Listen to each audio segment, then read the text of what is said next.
Otra de las garantías que están reconocidas en el proceso penal viene a ser la garantía y al mismo tiempo el derecho a la defensa.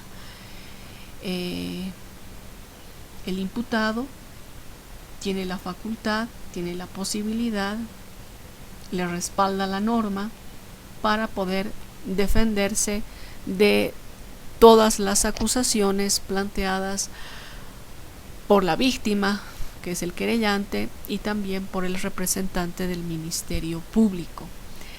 Esta defensa puede hacerla de dos maneras, o mejor dicho, el imputado, el acusado, goza de dos formas de defensa. Una es la material y la otra la técnica. ¿Quién ejercita la defensa material? Bueno, es el mismo imputado o acusado el que va a intervenir dentro del proceso, no a través de un tercero, sino por sí mismo. Va a plantear peticiones, puede observar el ofrecimiento, la producción de algún medio probatorio, puede solicitar que se lleve adelante algún medio probatorio, como ser la inspección técnica ocular, el peritaje, la recepción de los testigos, que se consideren los documentos, prueba documental que está presentando. Puede pedir que, puede plantear inclusive la recusación de alguno de los jueces, miembros del tribunal. En sí tiene la posibilidad de intervenir en todas las etapas del proceso por sí mismo, ¿ya? Pero también tiene la defensa técnica, que se constituye en aquel derecho irrenunciable que tiene el imputado, el acusado, a contar con un defensor desde el inicio del proceso. Desde el inicio del proceso, ya sea en sede judicial o en sede administrativa.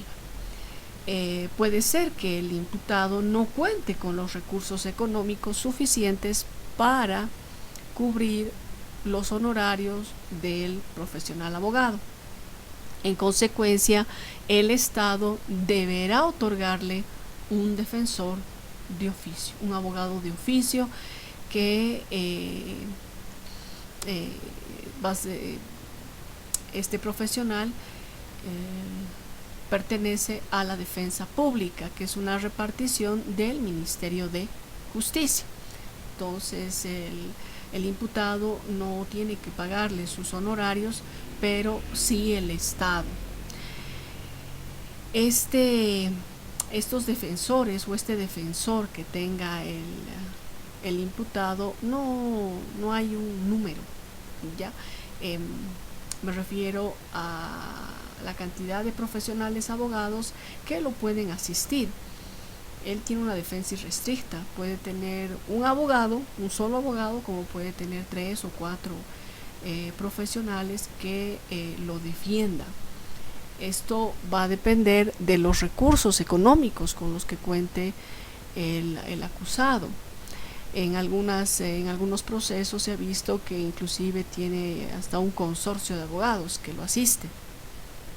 En este caso, el tribunal o el presidente del tribunal o el juez debe dar la palabra a uno o a más, a 2. Esto por el factor tiempo. Y a veces los abogados somos muy repetitivos, muy reiterativos. Entonces es importante de que 1 o 2 profesionales expresen todas las ideas fundamentales que van a ayudar a su defensa, ¿ya? Estas son las dos formas que tiene el imputado de ejercer esta garantía de la defensa o este derecho a defenderse dentro de un proceso penal.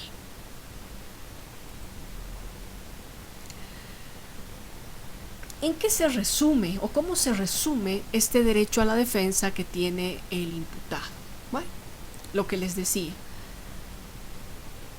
va a intervenir de manera amplia en todas las etapas del proceso, absolutamente en todas, desde su inicio, en sede policial, en sede administrativa, va a intervenir. Se llega a materializar este derecho a la defensa cuando el imputado, el acusado, propone prueba, se llega a producir dentro del juicio. También constituye esta garantía a la defensa cuando el juicio está fundado en una acusación precisa y detallada. Esto significa de que la acusación fiscal o la acusación particular debe cumplir todos los requisitos que establece el Código de Procedimiento Penal. No debe faltar ni un solo requisito. Esta imputación que se hace en la primera etapa del proceso debe ser conocida perfectamente por el imputado, al igual que la acusación formal y la acusación particular. Pero con esto hay que tener un poquito de cuidado. ¿Por qué les digo esto? Porque en algunos casos se plantea la reserva, es decir, el representante del Ministerio Público solicita la reserva. ¿Para qué? Para que determinada actividad investigativa se realice en secreto. ¿Esto qué significa? De que tanto el imputado como el abogado no van a poder conocer los actuados que se llevan adelante. ¿Esto con qué finalidad? El de garantizar la investigación, de que no se llegue a obstaculizar y más bien se pueda llegar a la verdad material, a la verdad histórica de los hechos dentro del proceso. Otra forma en que se llega a garantizar este derecho a la defensa, esta garantía que tiene el imputado, está referida a la congruencia que debe existir entre la sentencia y la acusación, en cuanto se refiere a los hechos y a la calificación jurídica. Es decir, si en la acusación se han señalado los hechos que se habrían suscitado un 15 de diciembre del año, el 15 de diciembre del año 2018, en la sentencia no puede modificar esta fecha, no puede modificar las circunstancias en las que se habría llevado adelante o se habría perpetrado el delito, ¿ya? Con respecto a la calificación jurídica, es muy importante hacer hincapié sobre esta. A ver, ¿qué sucede si el representante del Ministerio Público acusa a Perico de los Palotes por el delito de asesinato? Y se lleva adelante la etapa de la investigación, ya se lo ha acusado, entonces se ha ido a juicio y en el juicio, luego de haberse ofrecido todas las pruebas, el juez, el presidente del tribunal, considera que no se ha producido un asesinato, sino lo que se ha perpetrado es un homicidio. El juez puede condenarlo por el delito de homicidio y absolverlo por el delito de asesinato, desde luego que sí. Esto no afecta el derecho a la defensa. ¿En base a qué principio? Estoy segura de que ustedes han escuchado hablar en reiteradas oportunidades del principio Iuria Novit Curia. Es en base a este principio que el juez tiene la potestad de modificar la calificación, siempre y cuando se trate de un hecho delictivo de la misma naturaleza. Cuando hablo de la misma naturaleza me refiero a que el bien jurídico sea el mismo. Homicidio, asesinato, ¿cuál es el bien jurídico? Vida. Entonces no hay ningún inconveniente. De igual manera en las falsedades, puede ser de que se acuse por falsedad ideológica y finalmente la autoridad judicial lo condene por falsedad material. ¿Ya? Entonces esto está permitido. Otra cosa sería que se lo acuse por el delito de estafa y se lo condene por el delito de tráfico de sustancias controladas. Eso la autoridad judicial no puede hacer, ya que efectivamente se estaría vulnerando el derecho a la defensa que tiene el imputado, que tiene el acusado. Otra forma en la que se materializa el derecho a la defensa es la libertad que tiene el imputado de elegir a su abogado defensor. No se le puede imponer. En algunas ocasiones se le designa un defensor de oficio, pero en muchos casos el imputado no acepta, ¿no? Y finalmente el profesional no puede hacer absolutamente nada, ya que no hay esa colaboración por parte del imputado, pero no se lo puede obligar. También otra forma de defensa es la declaración que vaya a prestar el imputado. ¿Ya? Es un medio de defensa, no es un medio de prueba, les reitero, por cuarta, quinta vez, no se olvide. De igual manera, se garantiza este derecho a la defensa cuando la sentencia está basada en las pruebas que se hayan producido en juicio, que se hayan judicializado. Entonces la sentencia va a tener pleno valor. Medidas cautelares. Bueno, ya hemos hablado respecto a estas medidas cautelares. Ustedes el semestre pasado lo han visto con toda amplitud.